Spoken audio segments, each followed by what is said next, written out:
team I have. If I'm trying to play and I'm trying to win and I'm trying to do combos, I'm gonna be like running my team. Spencer, Virgil, Hawkeye, you know, and that's kind of the way I played it. But you know, there's other characters I learned back in the day, so I'm gonna go back and just kind of lab and figure it out. So that'll be on PC and get into fighting games on Thursday.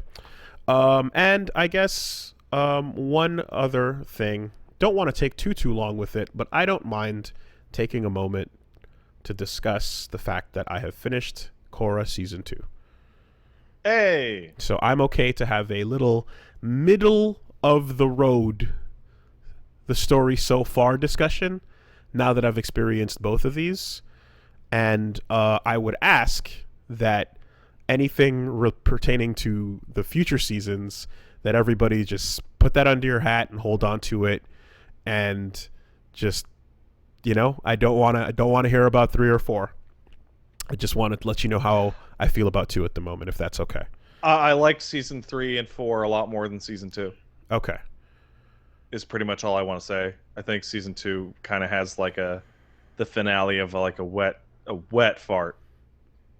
It's a really, really moist fart. So I'm going to be, if anyone is trying to avoid spoilers for Korra, I am about to talk about Korra Season 1 and Korra Season 2, not 3 and not 4. And I'm trying to avoid that. So, right now, Korra Season 1, really, really fucking solid-ass show. Up until the last second. Yeah, the last 15 seconds of the season are just like, and undo. Nope. Right? You thought you were going to end on a note of like, ooh, that's rough, but okay. We'll figure this out. And then they kind of just went, nah, we'll let her get that avatar state back. And then just go, here you go. You got it. You unlocked it. Here you go. It's the boy. There he is. Now, I, of course, I understand that shows that are sequels to things need to establish their own strengths and not rely too much on the previous lore, because if you do, the new viewers will be like, I didn't watch that old show, what's this? And da-da-da-da-da. I get that part, but it doesn't change the fact that people who watch the previous show are very interested in seeing the previous returning cast in any way, shape, or form, and what they do and how they lived and what their life was to get to this point. That plot hook is the most interesting thing to anybody who's returning. So the more they play that down, the more it's kind of annoying, because you're like, I know it's its own thing. I like getting a little bit more info about it, but it's fine. They sprinkle it here and there. But yeah, Amon, fucking just great villain. The struggle of benders versus non-benders is one that makes sense. Of course there would be bender racism. I was so much less interested in Amon once you find out more about Amon. That didn't bother me. I thought it was cool. I liked the fact that something as sinister as bloodbending made a return in as a like, oh, what the fuck happened with this thing? Well, here's what happened with this thing. That shit's still bad. You know? I thought that was all right. I think my, how do I put this? I think the situation with Amon and bloodbending is fine for season 1. And it's fine for stuff that happens later, I guess. But the show in general, starting with Amon, I felt had a real problem with power creep. Okay. I think Lightning is probably the best example, actually, where Zuko and Azula and Iroh know how to toss some lightning shit, right? Because that is some fucking extreme ass shit. Advanced, yeah. And then we like smash cut to like I think there's a scene in like the first or second episode of season 1 where dudes are just like lightning bending to power turbines, like a ton of dudes. Yeah, but And this it's is like but this is decades later when information is shared and metal bending is a regular thing that the police are doing. Whereas we watched the inception of that happen, so it's just the passage of time. You know, and the knowledge being shared. Like, yeah, to me, that's just progress. It feels like everybody gets like they saw all the cool stuff that one or two people could do in the first Avatar, and they're like, well, we want all of our new characters to be able to do all those cool new things too. But then they don't really get new cool things. I would have found it more weird if nothing changed and we got to a big city that was the Roaring 20s, and like everything else was almost identical. I think the fact that we saw metal bending become what it became, and we're seeing these other things in this way, to me, it's like, yeah, you should see progression in society, in bending society. Yeah, it's a logical line for me, and very cool to see how that works out. You know, especially since bending becomes such a casual thing. So. Amon also having that backstory with the brother, and then that, like, like all of that, like, was like, no, that's a good enough origin point. I liked it. I thought that was something that would be like, I was worried that like it would be like worse than what we got with that, and I was like, no, that's fine, that's solid. He's motivated. Shit's fucked up. His dad was just garbage, and an abusive childhood. A super abusive childhood turned him into what we got, so that was solid. I believe Steve Bloom, right? Crushing it with on the voice acting with that, and in the end, like little the boat scene, Oh, that boat scene's great. Fucking all right. That's all right. We're in there, right? It's really short really too. It's just brief, and like, oh fuck, that was real. That was a nice little like, yo, that was real. Okay. I did really, I liked that season. In fact, I would say that like the at the time my feeling was, the problem of bending versus non-bending in society as a whole could be discussed over multiple seasons, and you could in fact build up to like tensions between these two groups of people in society being a bigger deal, but there was one season, they wrapped it up, and that's what it was, and I was like, okay.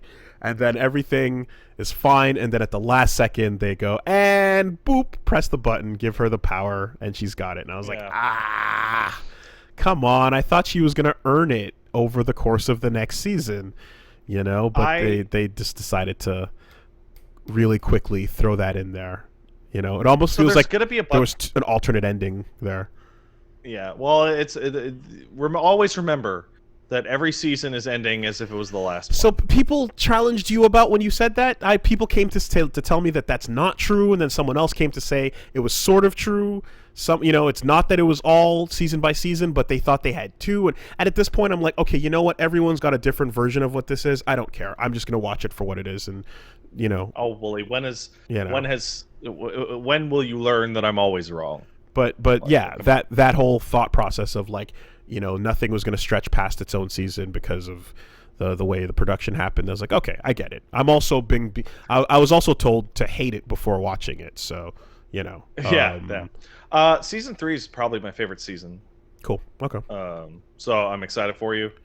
Well, here's the thing. If 2 is as bad as it gets, then I'm okay with that, because 2 was definitely a step downwards in quality,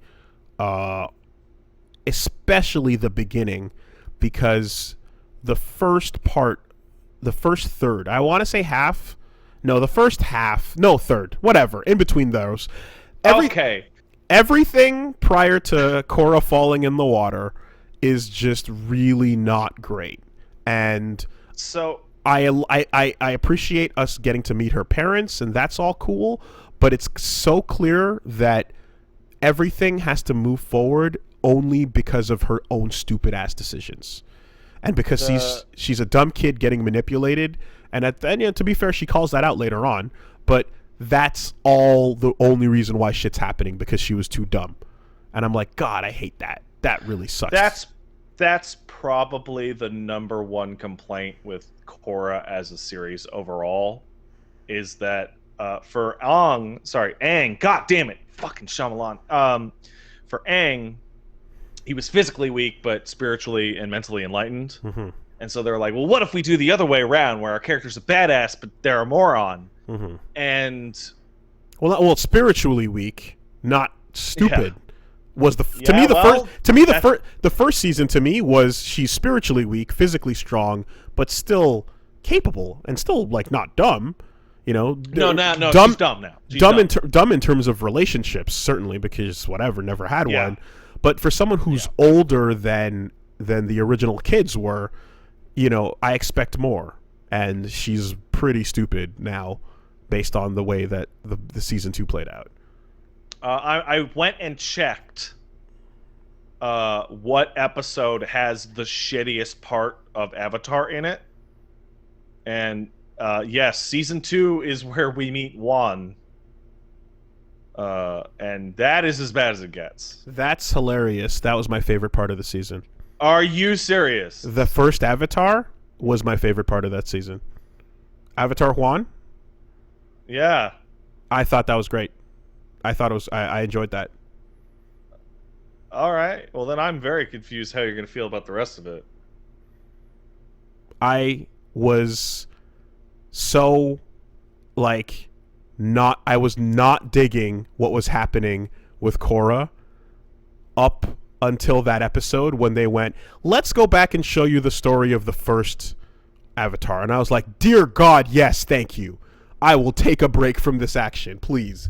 And those 2 episodes... Oh, that does kind of make sense in that context. And so what I got in those 2 episodes was a just complete, let's fill you in on lore of this world, which I'm watching a sequel to The Last Airbender, and I want to know about the stuff. I want the world built, So this is filling in that information in a way that, them sort of, they're not really clearly throwing you Katara's in the show, but she's clearly meant to be in the background because they don't want it to be all just Airbender 2. They want it to be Korra. So the lore drop of this now switching over to the past and finding a new character entirely, I'm like, welcome change, right? Visually beautiful, of course, painterly, very cool style going on. Okami, it looks like you're watching scroll storytelling, in a way. And also it's told in a way over those 2 episodes that reminds me of traditional sort of fables, of the character and his friend, and they kind of journey and stuff like that. So I ultimately was like, yeah, all right, this is interesting. And then it goes back and it starts using elements that Airbender touches on, but left super confusingly open. It goes, hey, remember that turtle? Yeah, here's an explanation for that. And you go, right? I guess that's where you and I disagree. Where I found the open question way more interesting than a single answer that I received. No, I like knowing the mechanics. So the moment that you see there's the basic incarnation of all yin and all yang, fighting internally in this way. And I was like, okay, so these 2 things, by seeing their almost human-like traits, the Rama and I forget the other, but anyway, the yin and yang, we'll call them all, but by seeing their sort of human traits, you kind of go okay, well, you're a little less divine in your actions, even though you're clearly meant to be these all-encompassing beings. But the idea that it's the combination of this, of kind of stealing these different bending abilities all together and then piecing it with this thing now, kind of with the yin kind of energy, I'm like, this is interesting to see the crafting of what is a god being later on in history. You know, we see a floating, glowing god being. To me, I liked seeing how the components of it individually break down into, you got each of these elements, you got a conduit to put it into, you got a battery to supercharge it, and you went to the place where you can combine all of them at this nexus type of thing. I thought that was interesting to see how you build a god. I don't know, man. To me, like, all this like spiritual mysticism boiling down to some guy tricks a bunch of forest spirits to give him magic so that he can finish the eternal battle between two different magic jellyfishes. It didn't do it for me. All right. Like the ancient battle between good and evil literally being a good god and a bad god is almost always a brain turnoff for me. Okay. Like Nyarlathotep and Philemon? Yeah, except those two actually don't ever fight each other physically, ever. Okay. The instant God and Satan start throwing fists, I'm out. Yeah. That again, I it didn't bother me as much, and in particular, like I said, I feel that seeing the individual steps that you the ingredients that it takes to make a god, as it were, I feel like that's what we kind of saw with those two episodes. So in the end, you know, it turns out that like, and here's the other bit too. I was like, okay, spirits, what's the point of naming this book after spirits? We remember we ran into one or two of these. Who cares? They were not that huge of a deal in the past. And then now it's like, oh, well, turns out you can make them important to everything. So it's, you know, I was like, all right, I can, it's a little of an ass pull to say that everything comes from the spiritual battle here. It's, you know, but just to say that the story of the first Avatar and how that came to be, I enjoyed. Then we cut back to the future and we go back to the current struggle with Korra, and I'm like, yeah, and now we can, you know, head towards the other side of this and see what it means on the back in the future. And it's like, yeah, okay, so I definitely don't like the like spiritual threat of all evil darkness taking over everything being the major one up from something that's much more like human and in the form of like benders versus non-benders. You know, class-based division is a much more interesting conflict to explore than literally the planet getting covered in purple, you know? So that's kind of like how I felt as we came out of that flashback and started to go into this whole other thing. I also was like, oh yeah, they're heading right for Dark Avatar territory. Clearly the point of creating a Yang is to give Korra a Virgil here. And, you know, I was like, all right, they're gonna clearly go for a Virgil. Don't make it lame. Just make it kind of cool. It was please. so lame, dude. I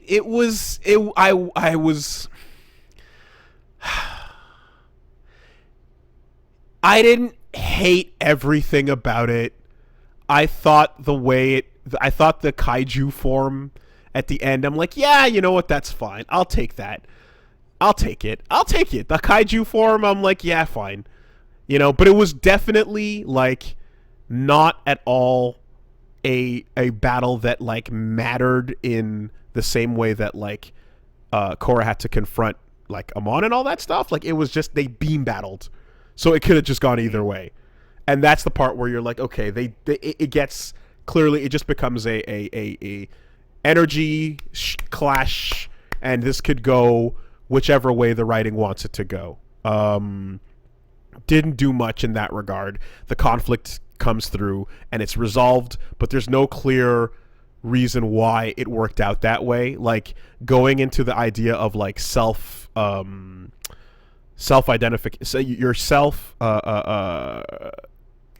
what's the word? Self-realization, self-actualization being the core point, where Korra is like, I'm going to walk into the bubble that Aang never walked into in space when he was meditating. He got there because the turtle gave it to him later on. He never actually stepped into that thing. So her doing that thing, I was like, oh, you went back to the thing that we didn't get to see. Oh, okay, cool. sure, what's gonna happen now? And it's like, all right, it happens to be the eve of super magic, and it happens to be the perfect situation. Fine, I'll take this. Confluence of planets. Yeah, fine, right? Is it the most compelling way this story could have been told? Far from. And is it at all holding a candle to the way things escalated in season 1? Fuck no.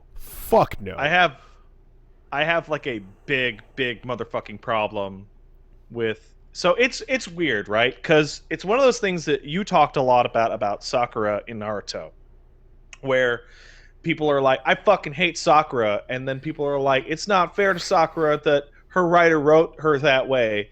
To which the response is, it's not a real person. It's a fucking character. You can hate them all you want. Like, it doesn't matter, right? Korra is so stupid and makes, like, season 2 is almost a comedy of errors in her terrible judgment. And them ending the second season on the note of, like, wow, by the time she won, I'm going to use air quotes in here, over the Dark Avatar, she has fucked up more than anyone has ever fucked up in their combined 1,000 lifetimes. Oh yeah, like that supercut of like Aang and fucking that's Kyoshi where I was and all going. them being super killed. So that's where so depressing. So that's where I was going, right? I was gonna say, like, the way we start this season is like fucking meh. We get to the Juan the Juan flashback, and I'm like, yeah, okay, I like this information. I enjoyed this little Gaiden. No problem. Now let's see where we take it. And we come out and it goes, right, sure, and it continues, and you get to this point where oh, hey, look, it's Iroh. And I'm like, okay.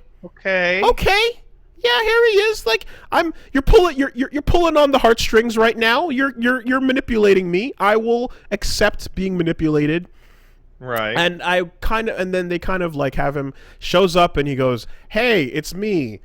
But I'm here to talk only about what's happening with this." And people who know who I am will be like, "Oh my God, it's you." And they might even be like, I don't know, waiting for some sort of thing relating to that but it's clearly meant to not matter.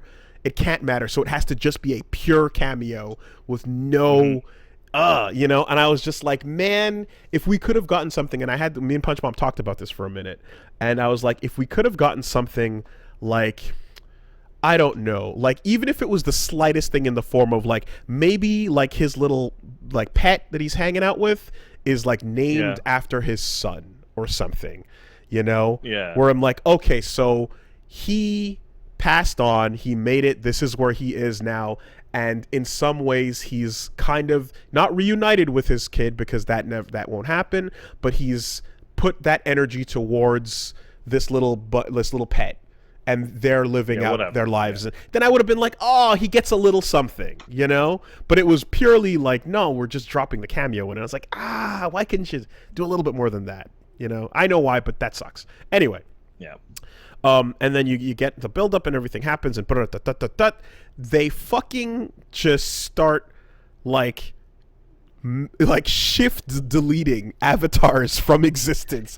And I'm like, really funny. You're deleting the things I want to see more of. I know this is its own show and character. I get that. But, oh, man. Damn. It's this really bizarre thing, because I don't know how to talk about it, because these are characters that are dead. But it's a setting in which even if they're dead, their spirit can come forward and give you a pep talk. Right? Yes. And, like, I just watched the clip while you were explaining, and it's like, you see the dude hit the little jellyfish, and Aang just deleted. And then the fire guy and Kyoshi deleted. And you're like, no, I like those characters more than all of these characters. Right, exactly. And then at the end, you're like, the way that shot happened when you see when you see Juan getting wiped, I'm like, they're never coming back. That's not what they're doing this for. And then the end of the season is like, yeah, that's gone. And it's like, okay, they did it so that Korra will be an individual. And I'm like, you can self-actualize without removing some of the coolest hooks that we had for stuff from the past. I want to clarify something for you because this came out relatively recently, and it was in a like post epilogue thing about Korra, and it was her writing like a series of journals to future avatars, because not only are all the old ones dead, what are you talking about? I'm talking about something that the creators went and clarified in like supplemental material. Future stuff though? Yeah, but after the end of the season, where it's she's writing like a memoir for the future, right? And it's like, I have to write you this memoir because the Avatar reincarnation shit. It's not just all the old ones got deleted. Okay, the whole mechanic. I think I want dead. you to. I want you to stop there if you don't mind. Just. Okay, well that never comes up in the show ever again. Yeah, I don't know. I didn't know. I was like, maybe it does, maybe it doesn't. I don't know. But okay, all right. Well, yeah. My point is that Korra doesn't just screw up everything up until now. It's literally the worst ever. Okay. Well, so that ends up happening, and that was like a huge bummer because it was also some of the best parts of the previous show. Was like, hey, what's going on in the past, guys? What's up? And we always talk about Kyoshi, who's like, murder the fuck out of that guy.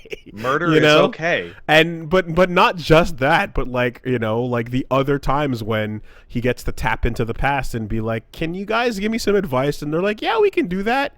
I liked that a lot. So I was really bummed that like, Korra's actualization required the emptying of the recycling bin. I didn't think you needed to take that step at all, but they went for it. Bummer note to end things out on. Yeah, but in the end, I'm like, all right, well, we found out some more about her parents, and we found out just how much of a piece of shit that boyfriend is. Whatever the fuck his name is the worst. You gotta give me a name. Pretty boy, the one that's not Bolin.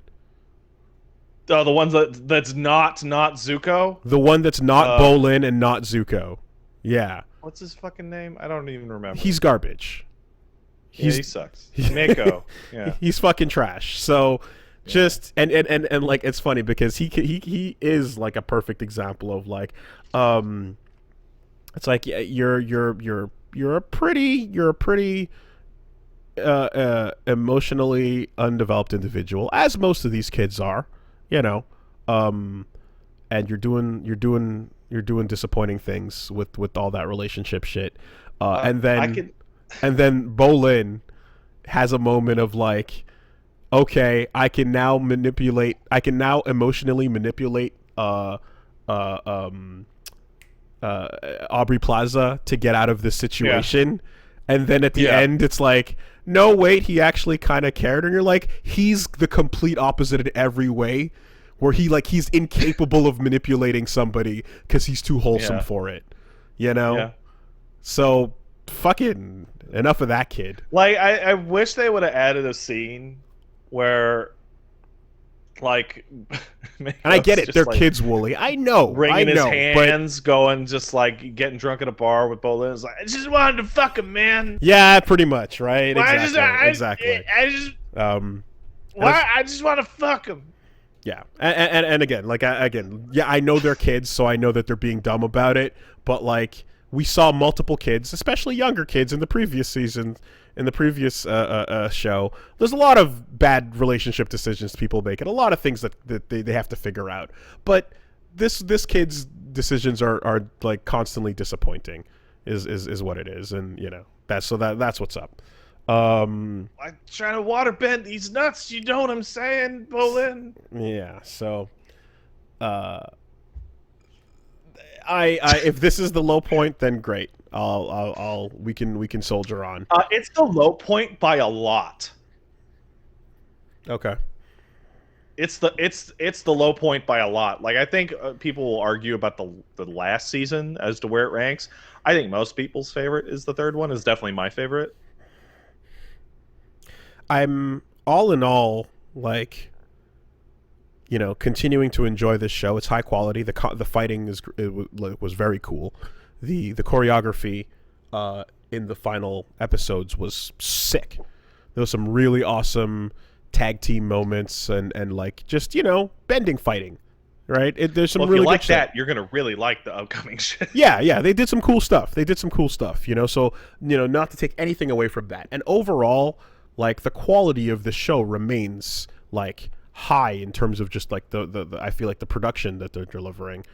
But yeah, you kind of get these stumbles with the character and their decision making and growth and things like that, where you're just like, okay, this started a lot stronger. The potential was really high, and it would have been perfect if they had the chance to plan all of it out in advance instead of like, I guess go step by step. Yeah, and that and the whole thing about like it's a pretty huge roster, so I can see how there can be moments where you don't really have much for X or Y to do. I can see that happening for sure because this is a very big supporting cast. So, I think that's one of my biggest problems with the later two seasons is that you finish season 2 and you're like, this roster's really big. Mm-hmm, mm-hmm. And their solution to that would be to like more than double the roster in the upcoming seasons. Oh boy, you gotta like yeah. All right.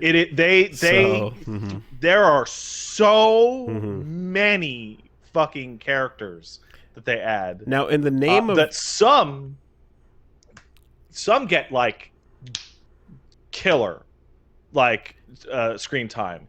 Like the villains of 3 and 4 are not just big improvements on Unalaq, but like they get a lot of screen time to do their villain shit and all that stuff, right? But there are so many characters that you would think would be important are clearly being given like, well, you still exist, right? So you have to do something. Yeah. There's people where you're like, you don't have to quite like people that are like you're here for the season because if it weren't for the setting, you would not be around. They can be left in the dust. So it's like, hey, we're dealing with Korra's parents and this entire tribe and these kids because they're here for the setting. We can leave them behind if the setting moves. And it definitely feels that way with like, like pro bending and stuff like that. But you got the whole fucking airbending family, and you got the cops and the government, and then you got the crew, and then there's just a lot happening. So you get to play a little game in the upcoming seasons of like what character that should have something to do has nothing to do, like nothing. But yeah, in the end, it's like, okay, this is like it feels like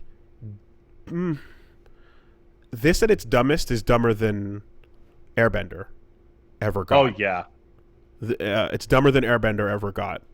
But it still is like quality cartoon. Like it's never failing on all fronts. Even when it's being dumb, the art and the choreography and the animation is delivering and stuff like that. So I'm still happy to see where things go. But that's Korra right now. Korra's in this weird place where if it came out and it was its own thing, I think people give it like an 8 or a 9. But because the worst bits are way worse than anything we ever got with Avatar, and like it struggles to hit the same highs, people are way harder on it.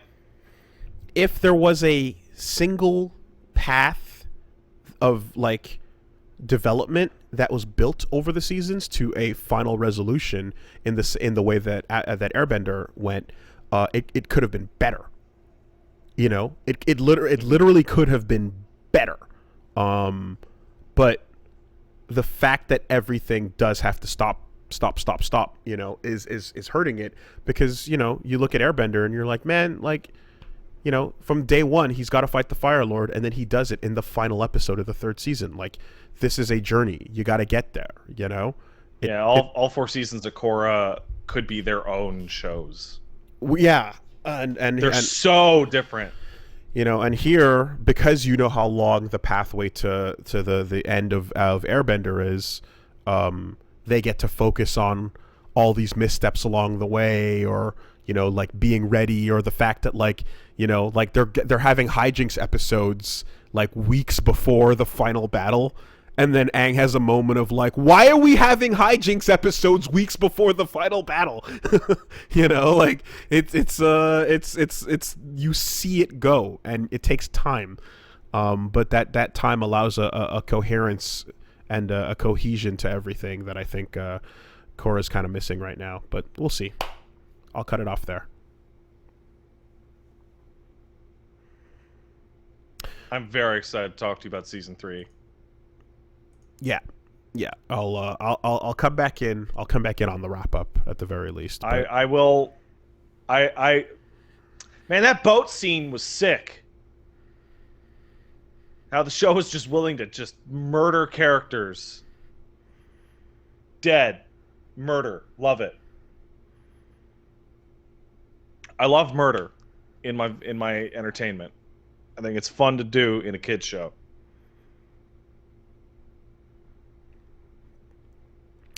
Okay, so I can't believe Woolie loves midichlorians. You do though. No, I don't. I don't.